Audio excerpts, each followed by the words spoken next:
Imagine what's possible when learning doesn't get in the way of life. At Capella University, our game-changing FlexPath learning format lets you set your own deadlines so you can learn at a time and pace that works for you. It's an education you can tailor to your schedule. That means you don't have to put your life on hold to pursue your professional goals. Instead, enjoy learning your way and earn your degree without missing a beat. A different future is closer than you think with Capella University. Learn more at capella.edu. This episode is brought to you by Allstate. Some people just know they could save hundreds on car insurance by checking Allstate first. Like you know to check the date of the big game first before you accidentally buy tickets on your 20th wedding anniversary and have to spend the next 20 years of your marriage making up for it. Yeah, checking first is smart. So check Allstate first for a quote that could save you hundreds. You're in good hands with Allstate. Savings vary. Terms apply. Allstate Fire and Casualty Insurance Company and Affiliates. Northbrook, Illinois. I have no problem with organizations. Look, I'm in a few, you're in a few, whatever it is, right?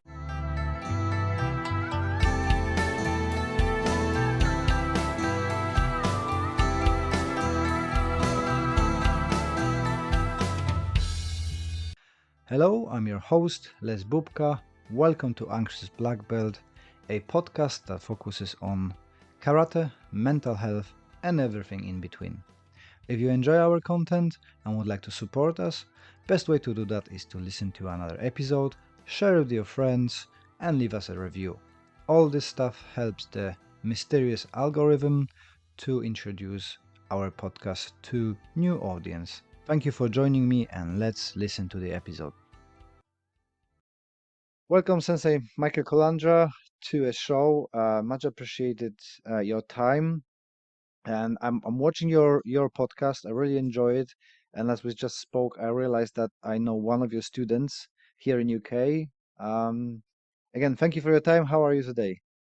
Good, very good. I appreciate you inviting me on.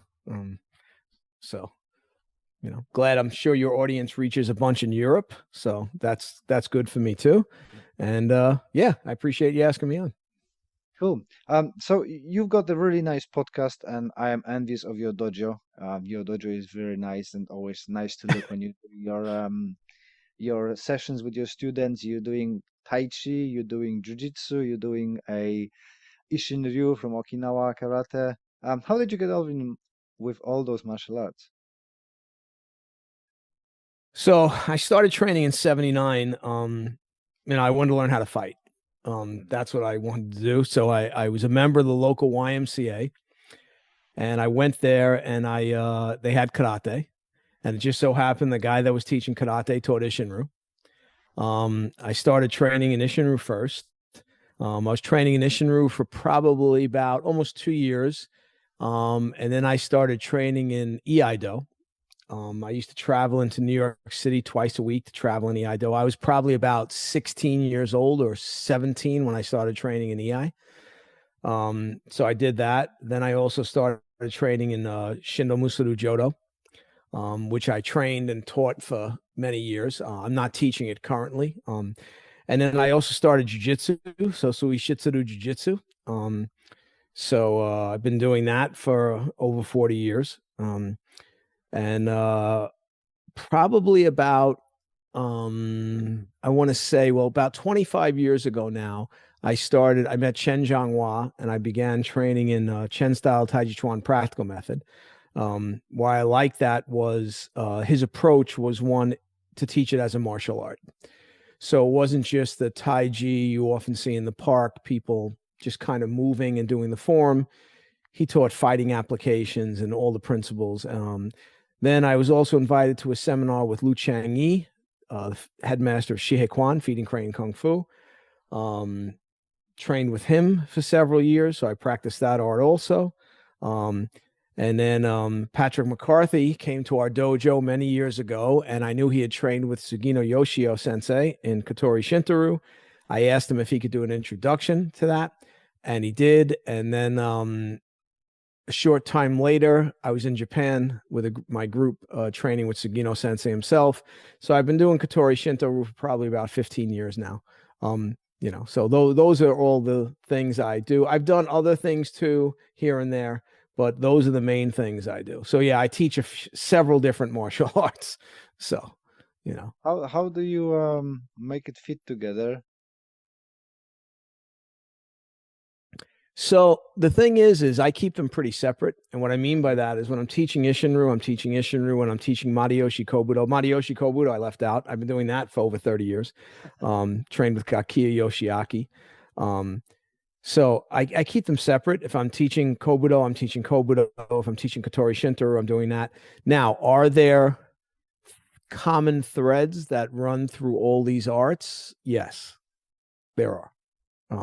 So I look for those common threads. I see there's things in karate, that are definitely in Taiji, Mhm. practical method. Practical method's older than karate. So you see elements of the Taiji in the karate. You don't see the karate in the Taiji.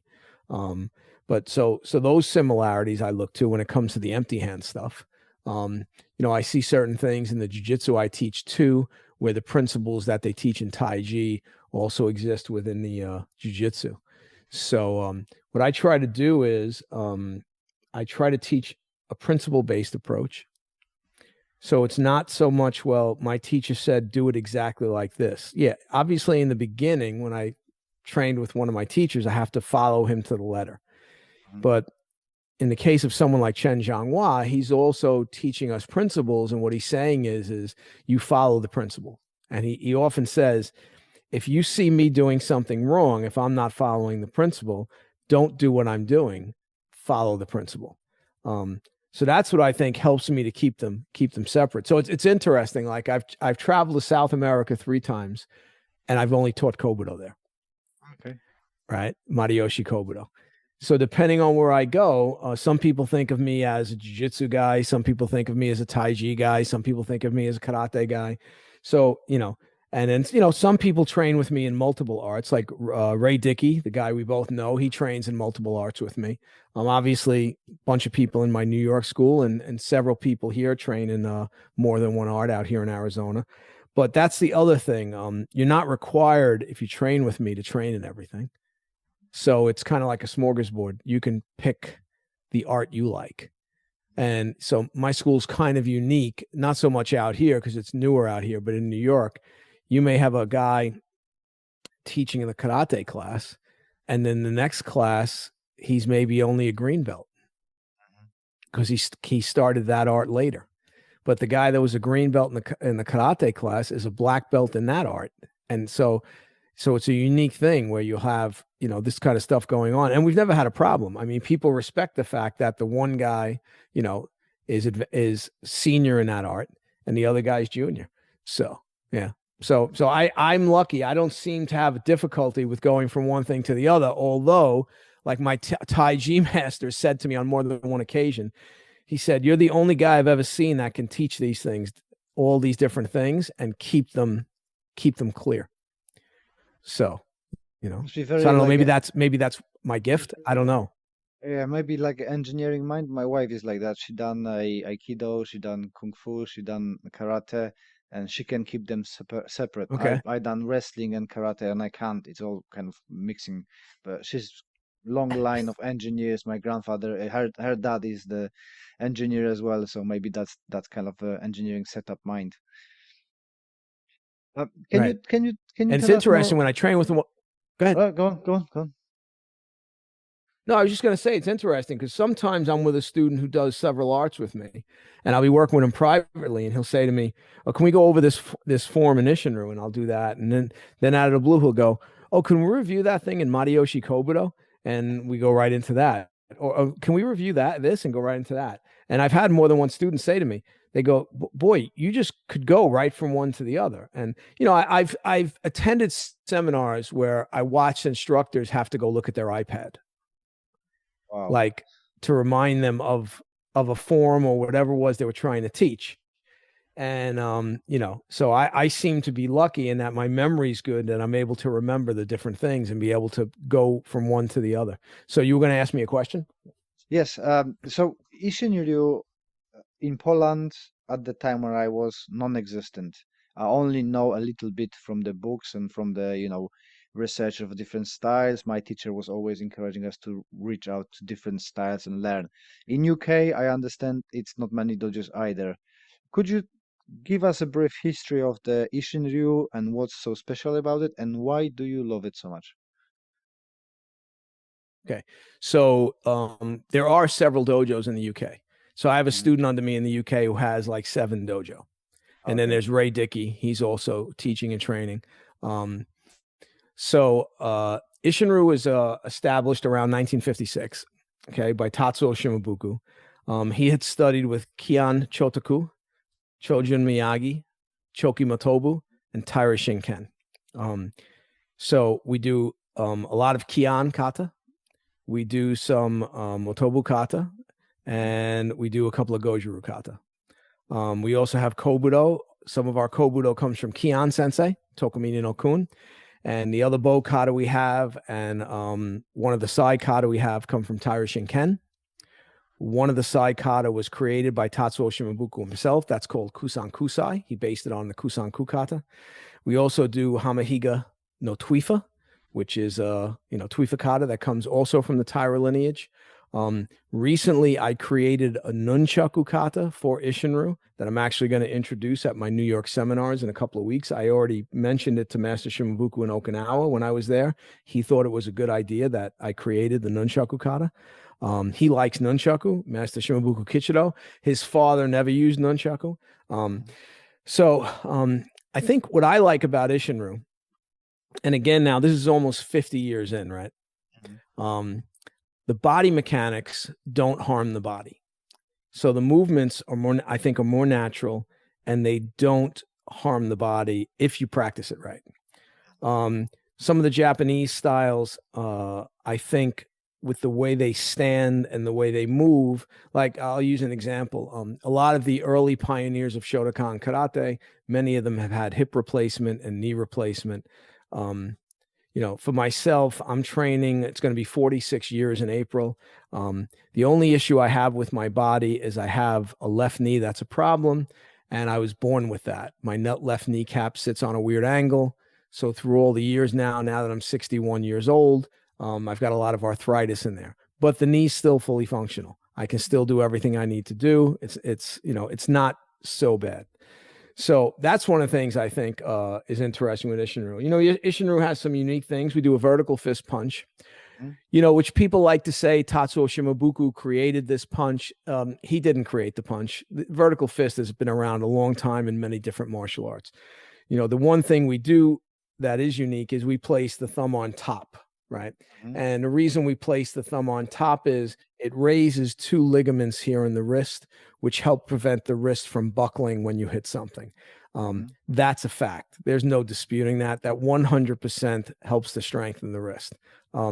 We block with the muscle, so we don't block like this, taking all the impact on one bone. We take the impact on the 2 bones. All right. So those are some of the things. You'll hear other guys say things like, we only kick below the waist. That's nonsense. When we do kata, I know I myself kick solar plexus height. Master Shimabuku has told me to kick solar plexus height, and he said it's okay if sometimes you want to stretch the legs and kick to the head. But then he adds, in self-defense, kick below the waist. Don't be trying to kick somebody in the head in a self-defense situation. It's probably not a good idea. The other thing that's, I think, a little bit unique with Isshin Ryu is the fact that it is a karate and kobudo system. So you have some styles of karate on Okinawa that may do 1 or 2 kobudo kata or only 1 kobudo kata. In Isshin Ryu, we have 3 side kata, 3 bow kata, tonkwa, and now nunchaku kata. And then we have 8 empty hand kata.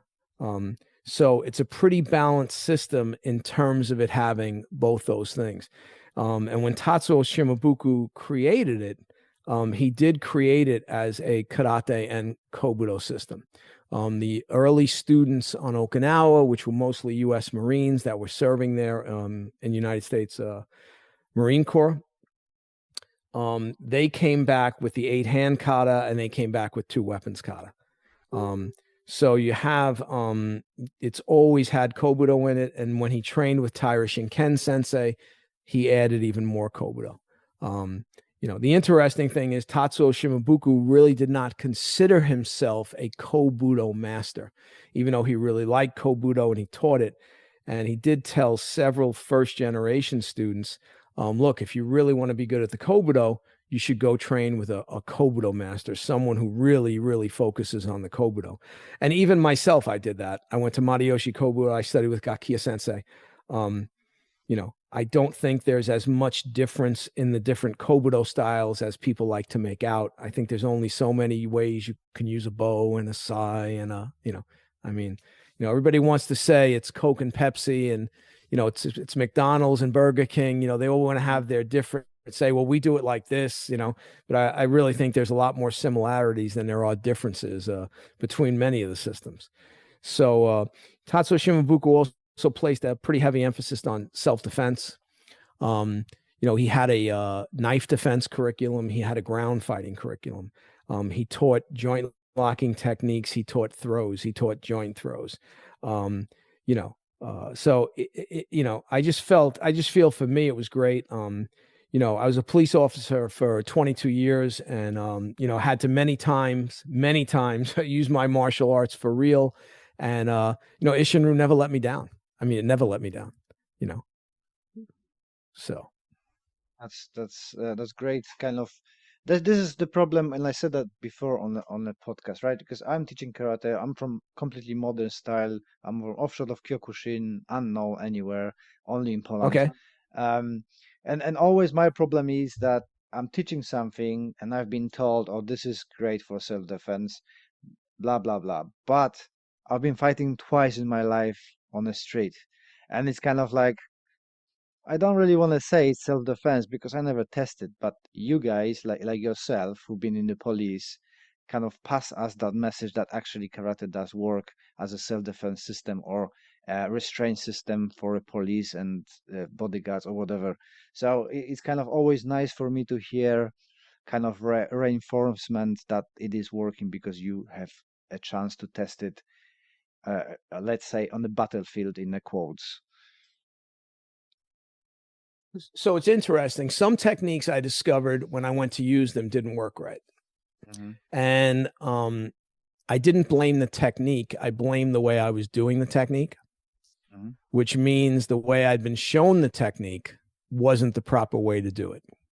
Mm-hmm. So when something like that would happen, I would go back to the dojo and I'd get a few of my senior guys, the guys that were real serious about training, and I'd figure out how to actually do that technique that would work the best. And then when I move forward and that technique would be used in an actual situation, it always worked a lot better. So one of the things I'll say is one of my things with modern karate is it's become so sport emphasis. If you train for sport, training for sport does not mean you'll be prepared for self-defense. Mm. So, and it's the same thing. Like I don't train for sport. So if I were to go into a sport fighting competition, I probably wouldn't do very well because that's not how I train. I train to fight the people that are going to try to harm me. So those are the techniques I work against. In karate, we also often see like when people are working against punches in karate, the one student stands in this karate position and he comes in with this nice karate punch and the other guy does his technique. Like in my dojo, that's not how we train. I mean, the person throws a real punch at you, and it might be variations of punches, maybe a straighter punch or a big looping punch like a street fighter might throw to work how to defend against that.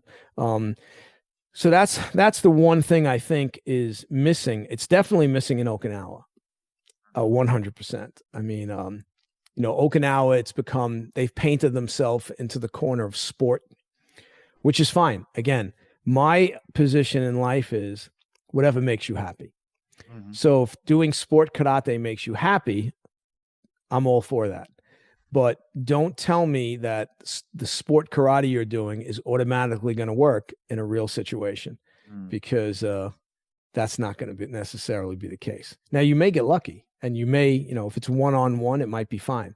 But, that's one of the things I'd like to see karate go kind of on a dual path, and I think in the West, we do more of this. In the West, I think we're more interested in self-defense. We're more interested in the older style of karate. Whereas in Okinawa, it's so safe. I just think they've lost that kind of interest. I think they're so into the sport aspect and now also tourism aspect. Karate's become the #1 tourist attraction in Okinawa. So yeah, I see a lot of yeah. people going and automatically coming back with a promotional belt, black belt, and it's like a souvenir, right?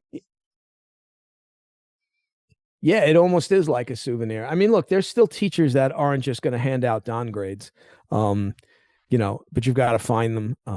My thing has always been, I don't have a problem with people having rank as long as they're able to do what the rank represents. Mm-hmm. So if a guy tells me he's a 5th degree black belt in Isshin Ryu, and when I look at him, I don't think he's even past brown belt, well, then I'm, that's a problem. But if I look at the guy and his technique is good and his speed and power is good, I say, okay, well, that guy actually worked for it and deserves that piece of paper he has. But, I'm sure you're training long enough to know there's a lot of people that get that piece of paper that, let's just say, the skill is not up to what the paper says. That's the reason why for right now, nearly 20 years, I'm completely independent.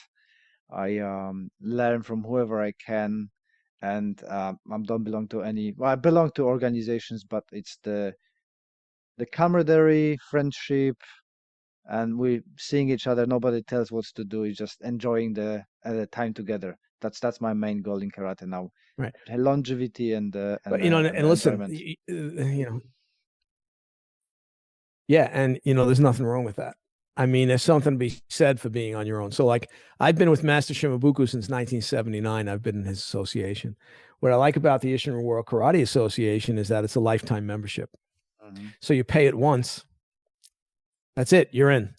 The only other times you send money to Okinawa is if, like, when as a matter of fact, today I just received a bunch of certificates from him that I sent for some students for their black belts and membership certificates.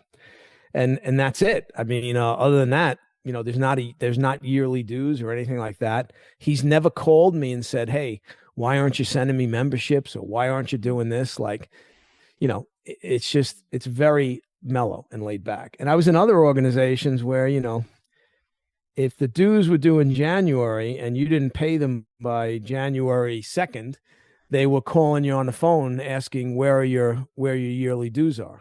And, and that's one of the problems I see with a lot of the organizations when they're yearly dues is that it becomes about collecting dues. Mm-hmm. The guy who's running the organization begins to count on that money coming in. And, that's what it becomes about. I mean, I'm in a few organizations myself. One I was invited to be in because I was a senior dan in Isshin Ryu, and they had no senior dans in Isshin Ryu, and they just asked me if I would come in, and it was no cost to me. So I'm in a couple of organizations like that too. But yeah, I get asked on a fairly regular basis to join associations, and usually I just turn them down or I ignored them. It's the same thing. I get told I've been inducted into a Hall of Fame. I probably get one of those letters or emails or messages, probably one every 3 or 4 months. And, all I have to do is bring a table full of people, and it's, $200 for each person. And I get this plaque and I'm inducted. I don't even respond to those messages. I literally don't even respond to them. I mean, I'm just, but again, a lot of people do, and they go and they're excited about that. They're getting this, what they believe is a big recognition, which really all it is it's a money-making thing for the guy that runs the Hall of Fame. Yeah. So I avoid them. I stay out of them like the plague. My ego doesn't need it. That's the other thing I think about being a police officer and using the martial arts for real. Winning a trophy, winning a medal is very nice. It's great. I think it's great for people that want to do that. If you want to be in one of these Hall of Fames and pay to be in it, and great. But, I just think doing martial arts for real, where it had to save my life and the lives of other people, all this other stuff becomes just kind of like not important. like to me personally, like, what's important to me is the training. And like you said, the camaraderie, the health, training in a way that maintains my physical health. One of the comments that was said to me when I was in Okinawa was how physically fit I am. So a bunch of the different Westerners that I saw there was saying, "Boy, you're really fit, Mike." And I was like, "Well, yeah, I work at it. I mean, I'm trying to get other people to be physically fit. I can't be, the joke in my dojo for many years was that my students would say to me, Sensei, you'll never make 8th degree. And the first time they said that to me, I said, why won't I ever make 8th degree? And they said, because you're not fat enough. Yeah, it seems to be that with the because with the bank, the belly grows. Yeah. So, and when I first went to Okinawa and spent time with Kichiro Shimabuku, Master Shimabuku said to me, he says, the school goes as the sensei goes. If the sensei gets fat, the students get fat. If the sensei only talks about karate, the students will get bored and leave. You have to lead by example. If you lead by example, the students will follow you and you'll have a successful dojo. And I took that to heart, and that's what I've worked at, and, I have students all over the place. And now with, the YouTube channel and everything, I really feel I have students and friends, everywhere in the martial arts, so. Are you getting, I mean, look at this, right? So yeah. you reached out for me based on seeing my podcast or one of my other videos, right? And, so now I feel like I have another friend in the UK. Cool. Are you getting in a lot of troubles with your content? The example is today I was listening about your applications and one-step kumite, and you said, oh, if you believe in one punch, one kill, you're living in a fairy tale. That's kind of against most of the karate narratives. Well, again, it's a narrative, right? It's a selling point, right? Kentucky Fried Chicken has those 11 spices and herbs that make it taste so good, right? Karate has this one punch, one kill. Now, can you kill a man with one punch or one kick? Absolutely. Happened in Okinawa in 1995 at the pre-tournament. Guy was hit at the pre-tournament, hit in the head with a roundhouse kick and killed, right? At the tournament in Okinawa. Okay. There's been plenty of other times when I started in 79, but even in the early 80s, every once in a while, you'd read about in Black Belt magazine. Remember, when I started, no protective gear. So you did point sparring. You expected to have control. There was no pads on the feet, no pads on the hand, no chest protectors, right? So, every once in a while, there'd be a story in Black Belt magazine that someone died in a dojo that got hit, right? So of course it can happen. But I can tell you, having been in a lot of fights, there were times I hit a guy and I knocked him out with one punch or dropped him with one punch. And that could be hitting him to the body or hitting him to the head. And there were other times where I had to strike the guy multiple times before I was able to put him down. And people say, well, why is that? Maybe your punches were off that day. Okay, maybe they were. Could be. But all you have to do is look at the UFC and look at a boxing match, and you'll see a fighter come up against a guy, and that fighter has got 10 KOs in 10 fights. He's knocked out 10 opponents he's faced, and now he comes up against a guy, and he's unable to knock that guy out, and he's hitting the guy. He's hitting him in the head. He's hitting him, but he can't knock him out. Okay, did the guy that has the 10 knockouts, previous knockouts, did his punch all of a sudden get weak? No, I don't think so. I think the guy he's facing has the ability to withstand that abuse and take those shots. And we see it in boxing all the time. It's just, I think people shouldn't kid themselves when it comes to real self-defense. Real self-defense is extremely ugly. It's brutal. There's no martial arts in it. So a real fight doesn't look anything like what we do in the dojo. A real fight is brutal and nasty, right? And sometimes you're able to take the guy out right away with one technique. And other times, again, I'm not saying it's going to be long because most fights do not last that long. They're over rather quickly. But this idea that you have to, everybody's going to be able to develop this ability to, with one punch, kill someone. I just I don't buy it. It's 100% possible, but there are a lot of very tough people out there that, I mean, I'll give you, for instance, I saw a video of a prisoner that was stabbed 26 times in prison. He walked away from it. Yeah, especially if people are on the drugs and stuff, it just simply doesn't stop them, isn't it, right? Well, yeah, that's another thing. I can tell you now, if they're on drugs, depending on the drug, you can hit them all day. Now they may be in bad shape later on when they come down off their high, but that doesn't help you when the guy's trying to kill you. So that's why I say too, like in situations like that, you better know how to choke somebody, because your strikes may not work. The guy's just going to keep fighting. So you got to put him in a position where you can choke him out, because I don't care how high you are. You need air and you need blood going to your brain. So, most karate schools, I don't really see them working on choking techniques. I think the UFC's changed things a little bit. I think some schools have woken up a little bit and realized. And again, I laugh at this notion that the UFC showed that, you have to do all this stuff. But all this stuff was in karate. All this stuff was in jiu-jitsu.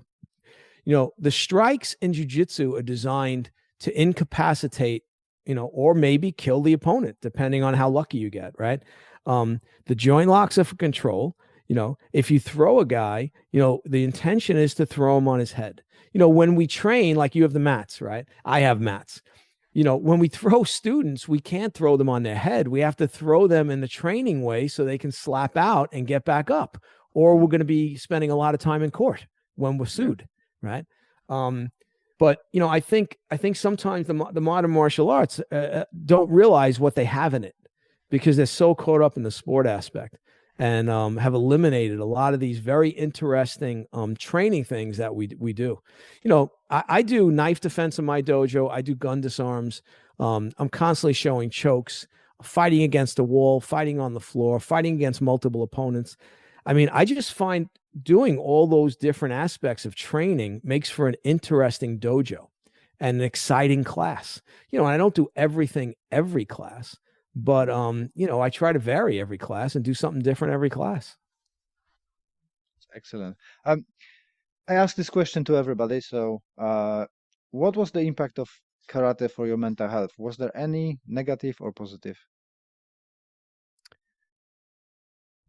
That's an interesting question. Well, I definitely think it's been positive, although I constantly say anybody that's doing martial arts for a really long time has to be a little, maybe a little crazy, right?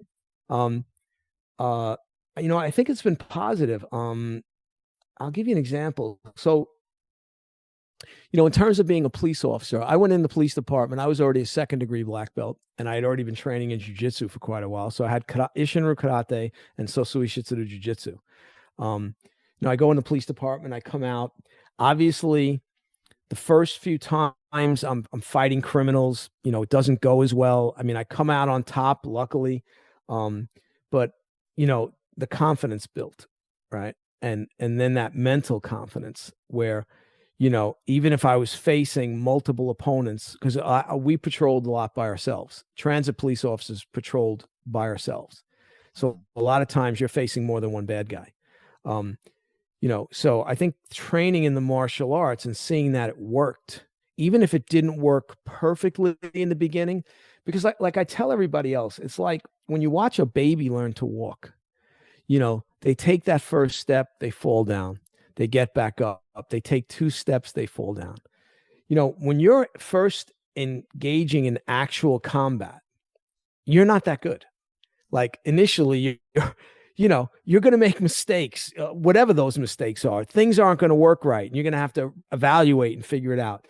But if you keep doing it and doing it and doing it, it's like the baby that learns eventually how to run. You get better at it. And as you get better at it, you're more relaxed, you're more confident. Now, as far as negative mental health, so I'll give you an example. My first instructor turned out to not be a very good person. So I left him after about 10 years, and I went out on my own. He spent the next 7 or 8 years basically trying to destroy my whole life. So obviously that wasn't a good thing mentally for the martial arts. Now, luckily for me, everything he tried to do had the opposite effect. Right. So like if I say his name, most people don't even know who he was in Isshin Ryu. And he's passed away now. He passed away 2 years ago. But, again, so that was, and what he showed me, and I tell people all the time, I said, every experience, and I teach my children this, every experience is a good experience, even if it's a bad experience, because it teaches you something. And training with him and seeing the way he acted taught me how not to be. So I try to make sure I try to treat people with respect. If people say to me, "Hey, Sensei, I don't want to train with you anymore," for whatever reason, I don't hold it against them. I don't get upset about it. Good luck with you. Hopefully we can stay friends. But that wasn't the case when I left him. And I dealt with that for several years, and then finally it stopped. Because the headmaster of jiu-jitsu called a meeting. He wanted me there. So it was the first time I'd seen him since I left. And I sat right next to him. And now he saw that I'm there. If you're such a tough guy, well, here I am. And he didn't do anything. And his students saw he didn't do anything. And from that point on, I guess he realized it was a waste of time to come after me anymore. And, obviously I've been pretty lucky. I mean, I'm pretty successful in the martial arts. Now I've got this YouTube channel that's taken on a life of its own. I've been lucky. I travel all over the world teaching and training and doing things. But for me, it's always about the training. That's to me the most important thing. That's the thing I still enjoy the most. I enjoy training the most, and then I enjoy teaching the most. The YouTube channel is a fun thing for me. If it gets to a point where it's not fun, I won't do it anymore, but it's fun. And, what's happening with it was something I didn't anticipate when I started it, which was, like it. And I'm trying to use it now to promote some of those guys. So like the guys that write books and the guys that are doing research, I'm having them on for interviews. Yesterday I interviewed Mario McKenna, and he's translated a whole bunch of the old, So next week that he'll be on the podcast. Tomorrow on the podcast is Scott Mertz. He just wrote a book, Ruho-Ru, that just came out, and he's doing a lot of very good research. So in terms of the channel, I want to keep that going where, I think right now in terms of karate, we're living in kind of a golden age of research, meaning a lot of people are translating these old documents, they're translating these old books, and it's great to have that information, obviously for martial arts nerds like myself, guys that are really into all the history and everything else, some people don't care about that stuff, and that's fine too. But yeah, so yeah, I think overall, I'd say it's been a huge positive for my mental health. Amazing, awesome. But it's not all with your channel. Obviously, you're very successful. I see you skyrocketing with the views and subscribers. But then I think, and that's the illness of karate, that despite karate being promoting diligence, honor, and humility, the quite opposite things happened, like your journey to Okinawa spark up quite a few people being jealous and bad mouthing and all the politics, and I think it is just I don't know, lack of check with their ego and kind of jealousy. What are your thoughts about it? Because you experienced it and you had a nice episode about it. Well, so recently I was promoted to 10th degree by the headmaster of Isshin. Congratulations. So that was something, thank you. Like that was something, like I tell people, when I was 15 years old and I walked into the karate school, the thought that I would ever be promoted to 10th degree black belt by the headmaster of a martial art, I would have told you were crazy. Like, there's no way that's ever going to happen. And, until it happened, I would have still told you were crazy. Like, okay, I made ninth dan, and I was like, okay, that's it. Like, that's it. I'm good. I'm done. I don't have to worry about anything else. Right. And then out of the blue, he promotes me to 10th degree. And, like people like Patrick McCarthy and some of the other people in Okinawa said to me, they said, what makes it a little bit different is, one, I'm a foreigner. So I'm a foreigner getting promoted to that rank by an Okinawan headmaster. And the other thing is I'm within the lineage. So it's Kion Shotoku, Tatsuo Shimabuku, Kichiro Shimabuku, and Mike Calandra. And I'm in the lineage. A bunch of them explain to me now that in Okinawa, a lot of people get promoted by associations. They get promoted by a group of sensei, and that's how they get promoted to 10th dan. So they were telling me, so my thing was a little bit unique, which I didn't even realize until some people started to, and Andreas Quast is someone too that pointed that out to me. So, it's interesting. I've jokingly said I have more friends since I got promoted to 10th dan, right? And, a lot of people reached out to me to congratulate me, which I really appreciated. But it's also funny, the people that didn't reach out to me, that I know, right? So, okay, and that's okay too. Again, I'm old enough and been around long enough that I don't take any of this stuff personal, right? I think there's a problem in the martial arts where, like you said, it's a little bit about ego. And again, in my case, I kind of, even though I'm very well known and I'm out there in the public eye, for the most part, I still kind of keep to myself when it comes to training. Like, I'm not involved with a lot of groups and a lot of different things where I'm going to these things and training. But, I was a little surprised and taken aback when I came back and, McCarthy Sensei reached out to me and said this certain individual had reached out to him and said I was a fraud, which McCarthy Sensei, like he told me, he found quite funny. He said, people can call you a lot of things. I think calling you a fraud in the martial arts is a bit of a stretch. And basically said I was garbage as a person. And, again, I can't control what other people think of me. So, but also I look at where it's coming from and say, should I really take this too serious? And in this case, the answer was no. I decided to do that podcast on envy, resentment, and jealousy because I thought it would be a good topic, and that maybe if I raised it and explained it and almost did it as a warning for younger people that are coming up in the martial arts, like don't become part of this. Why am I worried about what someone else is doing? Why? I should be worried about what I'm doing. I shouldn't be, it's like, don't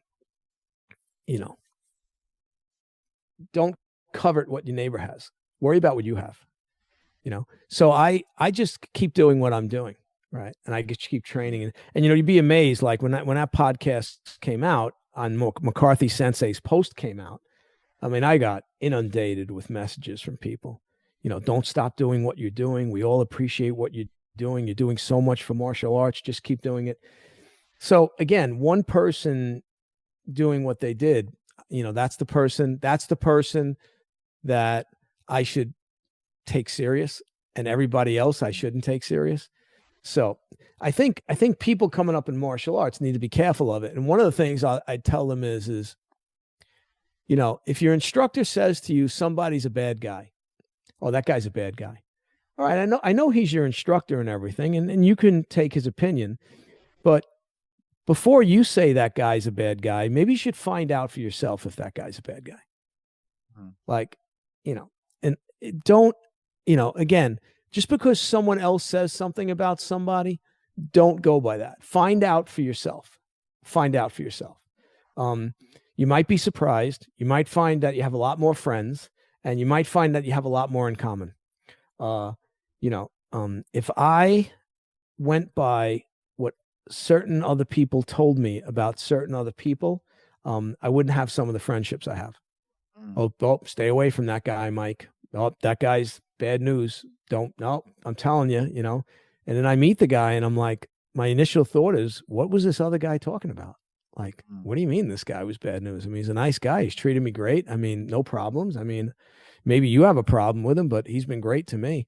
So, and that's another thing. I mean, just because you might have a problem with someone, well, that means I have to have a problem with him. And we see this all the time in martial arts. And that's the problem. The problem is people thinking like this. And, I don't know what's going to fix it. I don't think it's going to get fixed because I think it's a human nature problem. We see it in everything, right?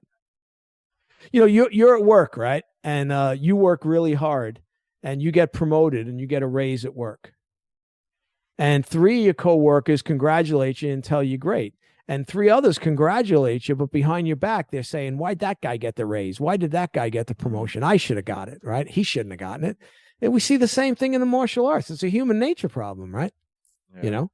So I don't think it's going to get fixed. I just think we have to be careful ourselves. We have to worry about ourselves. Don't worry about what other people are doing, and try to do the best you can do. If you try to do the best you can do, then I think you'll be okay, and just treat people the way you want to be treated.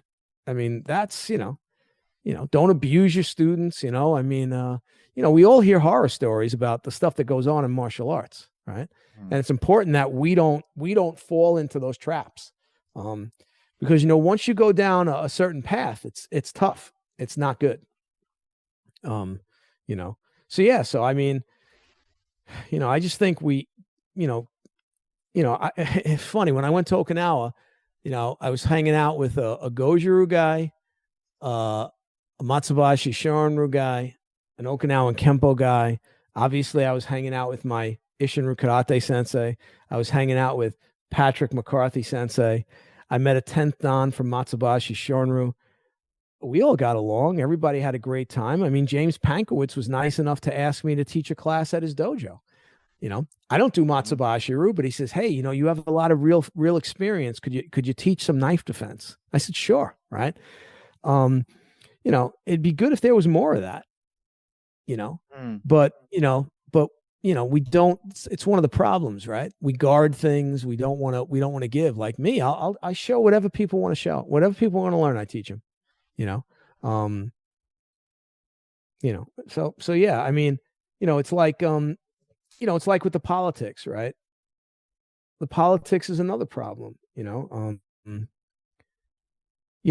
when you become a politician and you're no longer a martial artist, well, I can't take you too serious because you're a politician.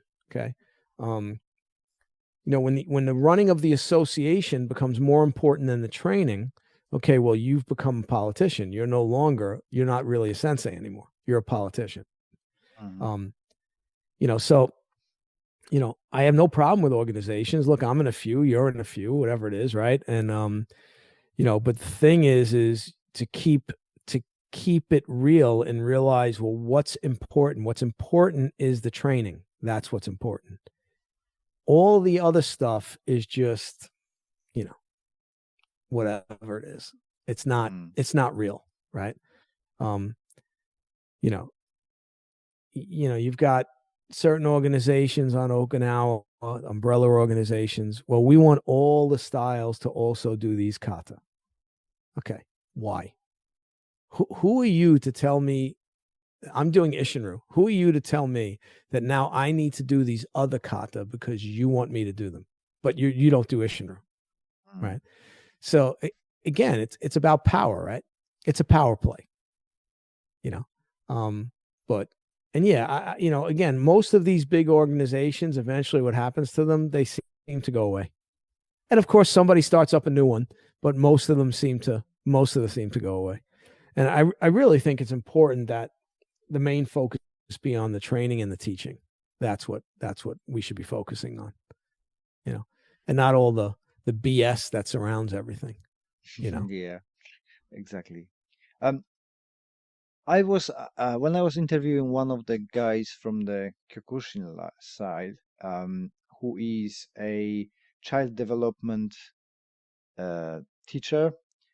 He gave me a interesting question, which I'm now asking most of my guest, which I think is very interesting. So he asked me if you would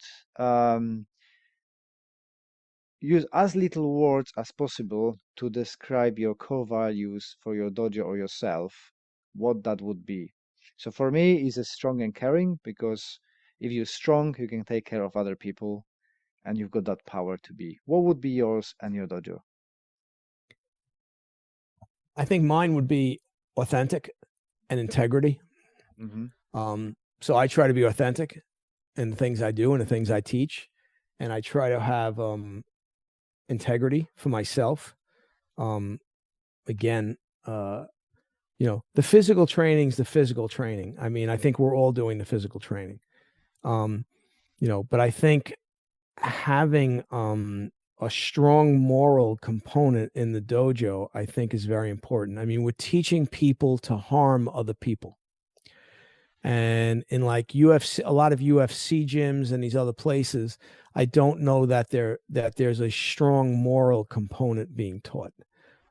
Where I think in traditional schools, I think that training is built into it.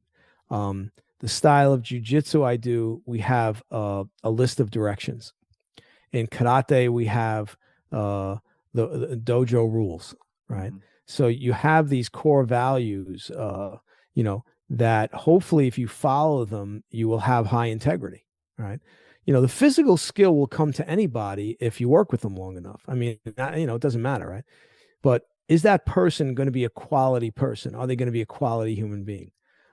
That's what I think in my dojo. I'd say, so, and this is what I'll tell you. So throughout the years, I've brought in a lot of guest instructors.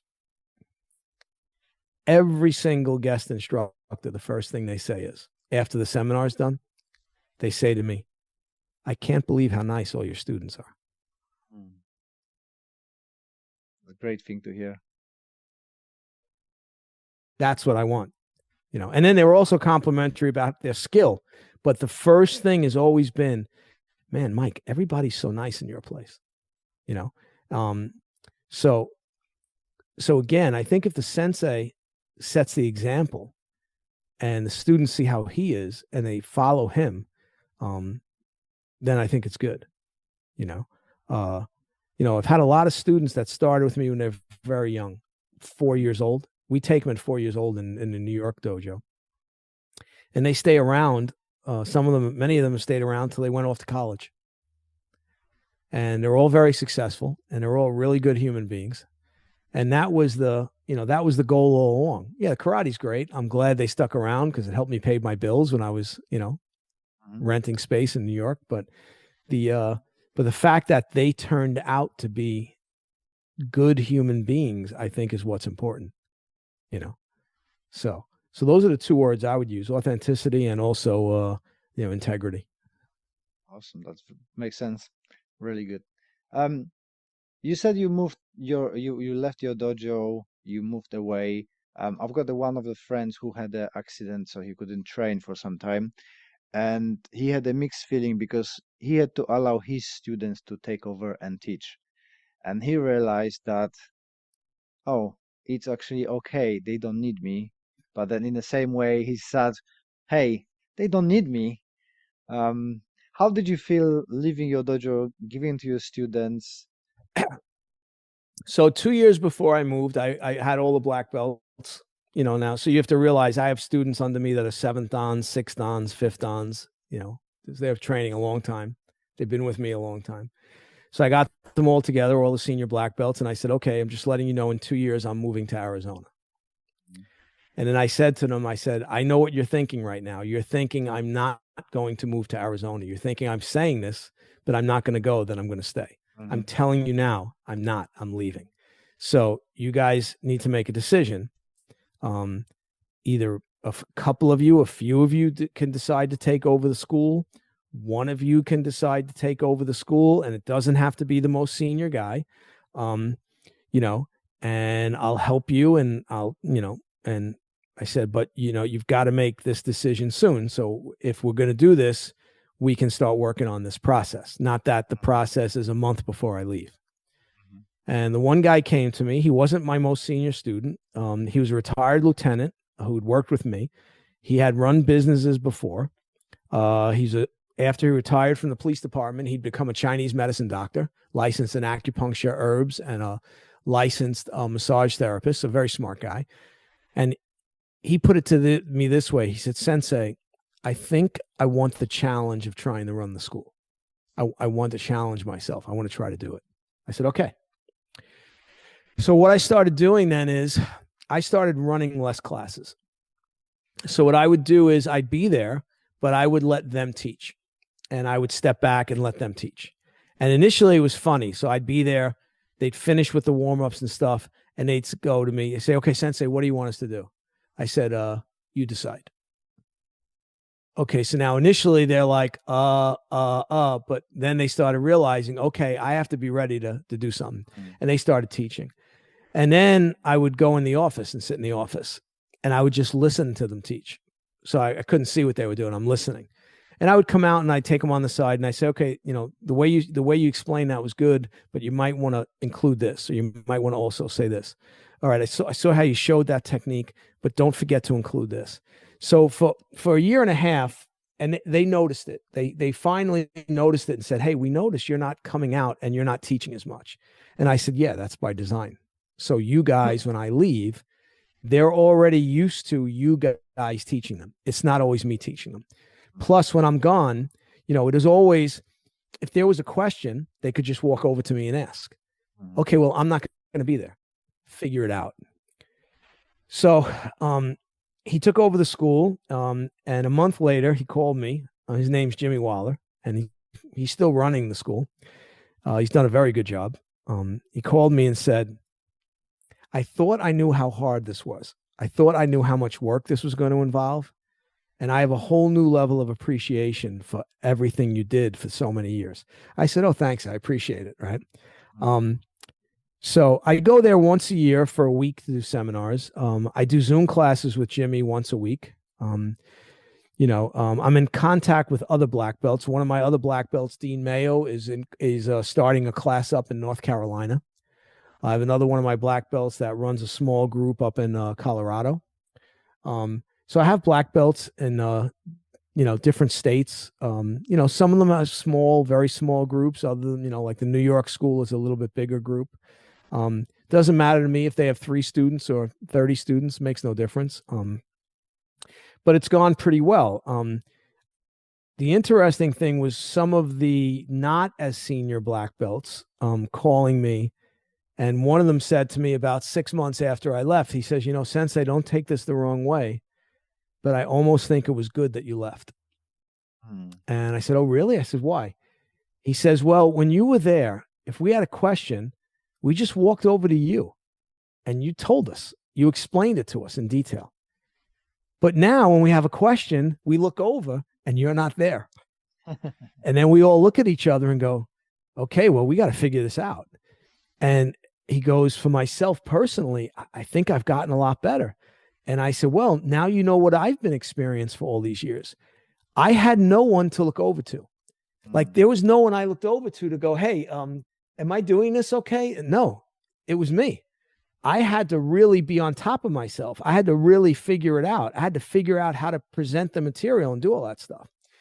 So for me, it's been, again, I wanted to move out here. It was the time in my life when I wanted to come out here. And, we planned it. We planned having the dojo built on our property, me and my wife. I'm blessed. My wife is, oh my God, right? I mean, to put up with me and all this martial arts crap for 46 years. I mean, we're together. I met her when she was 14 years old and I was 17. So we're together forever.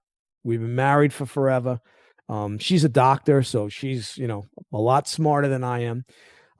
But she knows how important this is to me. And she trains too. She does Tai Chi. She still trains in Tai Chi Chuan. She's a second-degree black belt in Isshin Ryu Karate, but she doesn't do Isshin Ryu. One of us had to stop and take care of the kids, and she had her doctor job. But this is the perfect place for the later years in my life.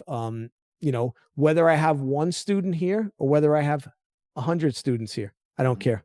I have no rent, right? The building's here. It's not going anywhere.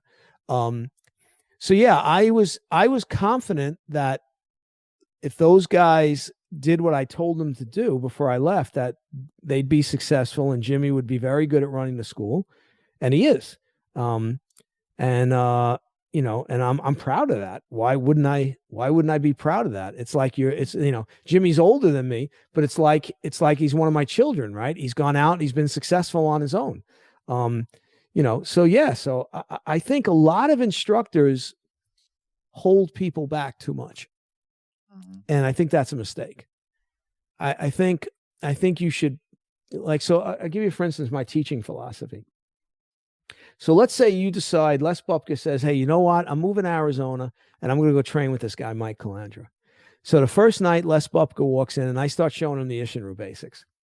And Les Bubka, he picks them up like this. So I'm going to show him a whole bunch of them.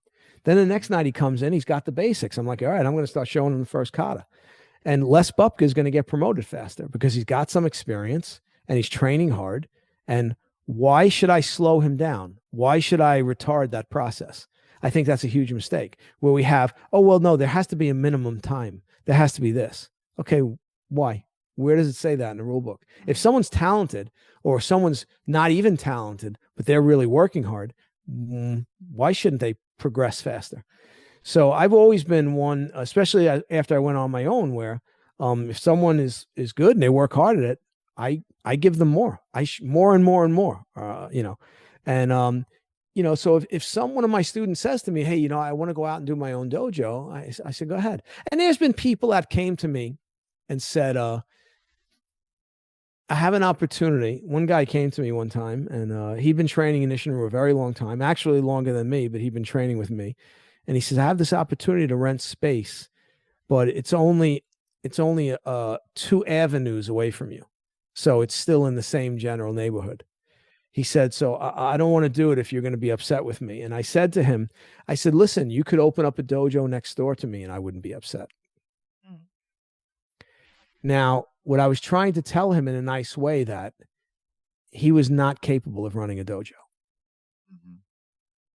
I was trying to, he should have stopped and said, why would Sensei say I could open the dojo next door to him and he'd be all right with it? Why did he say that? Right. And within 3 months, he was closed. And, so again, but in Jimmy's case, and he's, some of my senior guys, they're all still there. So they're all helping each other and working at it. And the dojo goes great. There's some young guys now coming up. So who knows, maybe one of those guys will take over the dojo eventually. And if not, he'll close the doors. This is life. This is the way things go.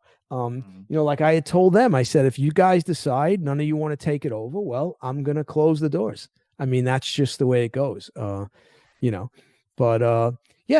think instructors, and I'm not saying I don't make anything from that dojo in New York. There's no financial thing there.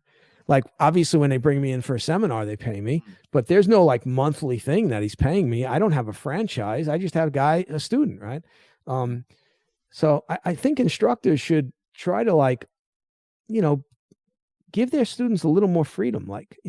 My first instructor told me I couldn't train with anybody else after I was already training with other people in other arts. And he says, you're not allowed to do that. And I said, okay, as per who? Well, as per me. Okay, well, this is America. And I hate to break the news to you, but in America, I can do whatever I want. And I'm going to train with those other people because you don't teach those arts. So how am I supposed to learn those arts from you when you don't know them? And, so that was part of the downfall there. But again, trying to impose restrictions on me that I think would have severely hampered my martial arts growth. So I have students that come to me and say, hey, Sensei, so-and-so is going to be in doing a seminar. Do you mind if we go? I said, go right ahead. Go. You can go train whatever you want. If I'm confident in my abilities, why would I be afraid about letting my student go to train with someone else?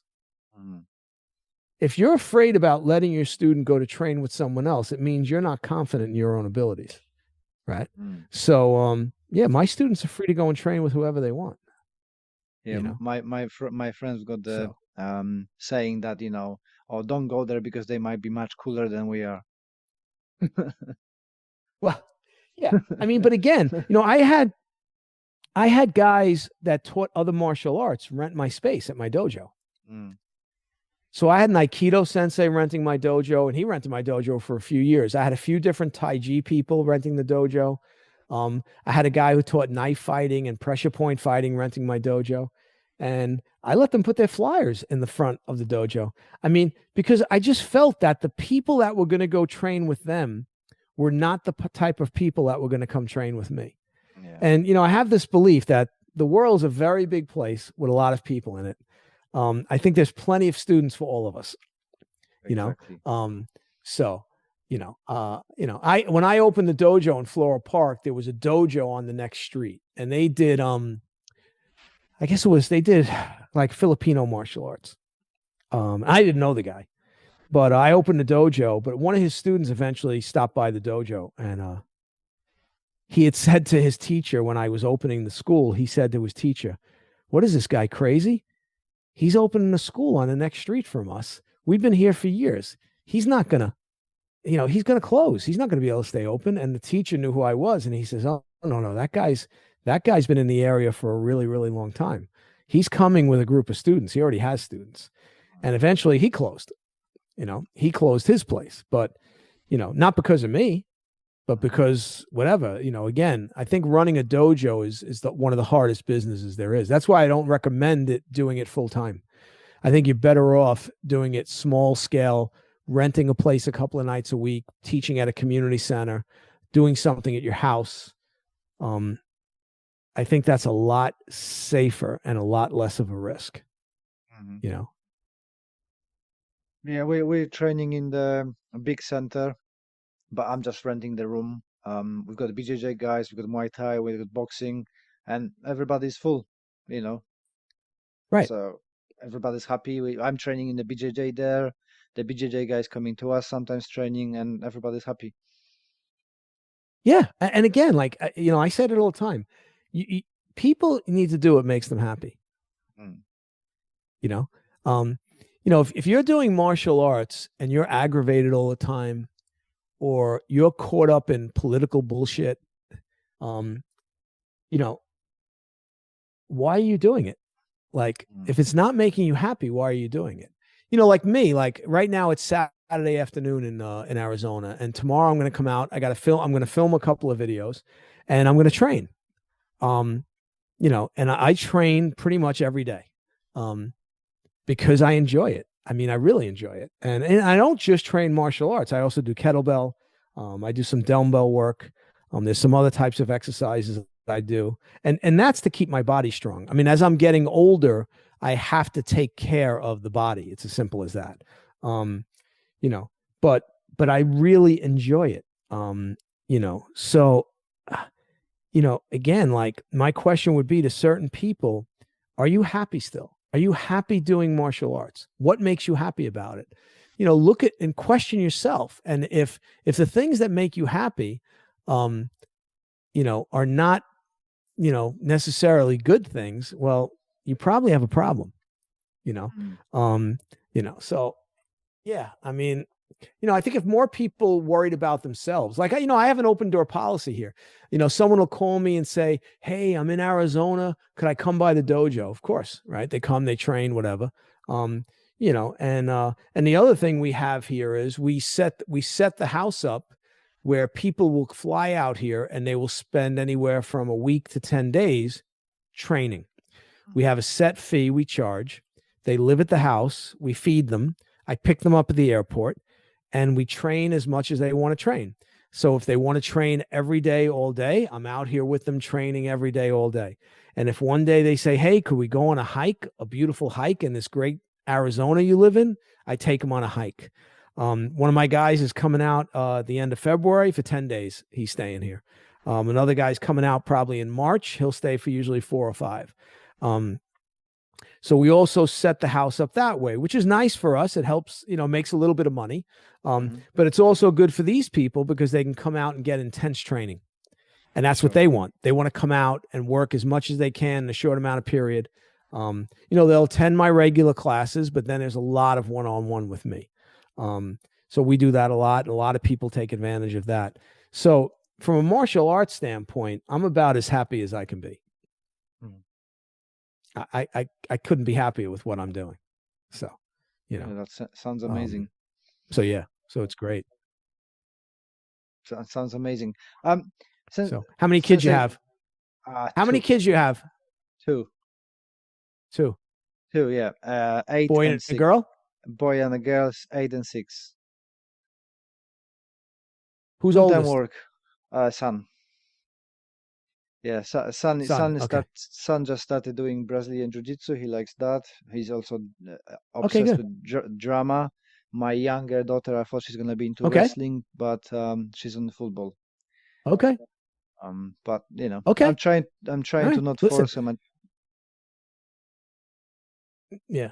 All my children trained. My wife was adamant about it also, which was good. My wife was like, no, I want them to be able to defend themselves. So even my daughter, all of them trained up until they went off to college. Now they're really not training too much. My oldest son is a police officer. He's 30, so my kids are obviously a little bit older than yours. But yeah,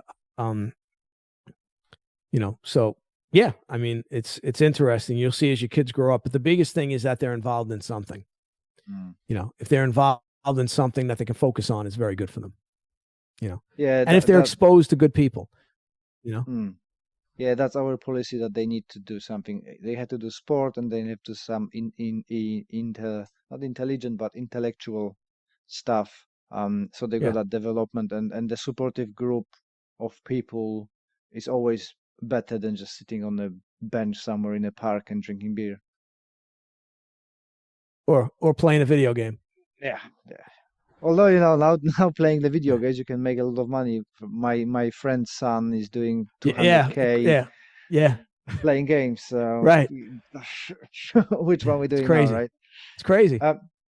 Right. Sensei, right. if you can let us know where to find your podcast, your retreats, and everything you do, where people can find and support you. So my website is seishinkanwest.com, which is SEISHINKAN West WEST.com. You can hook up there with the YouTube channel and the Facebook page. If you put my name in, Michael Calandra is all A's, CALANDRA. My YouTube channel will come up. The podcast is the Martial Truth Podcast. If you're doing Isshin Ryu, I also run Master Shimabuku's webpage for the association. I've been running that since 1994. I mean, the Seishinkan West page is a good way to get in contact with me. My email's there and everything else. You can get me on Facebook. Michael Calandra. Again, that's what it is. It's always my name. No titles, no nothing, just my name, right?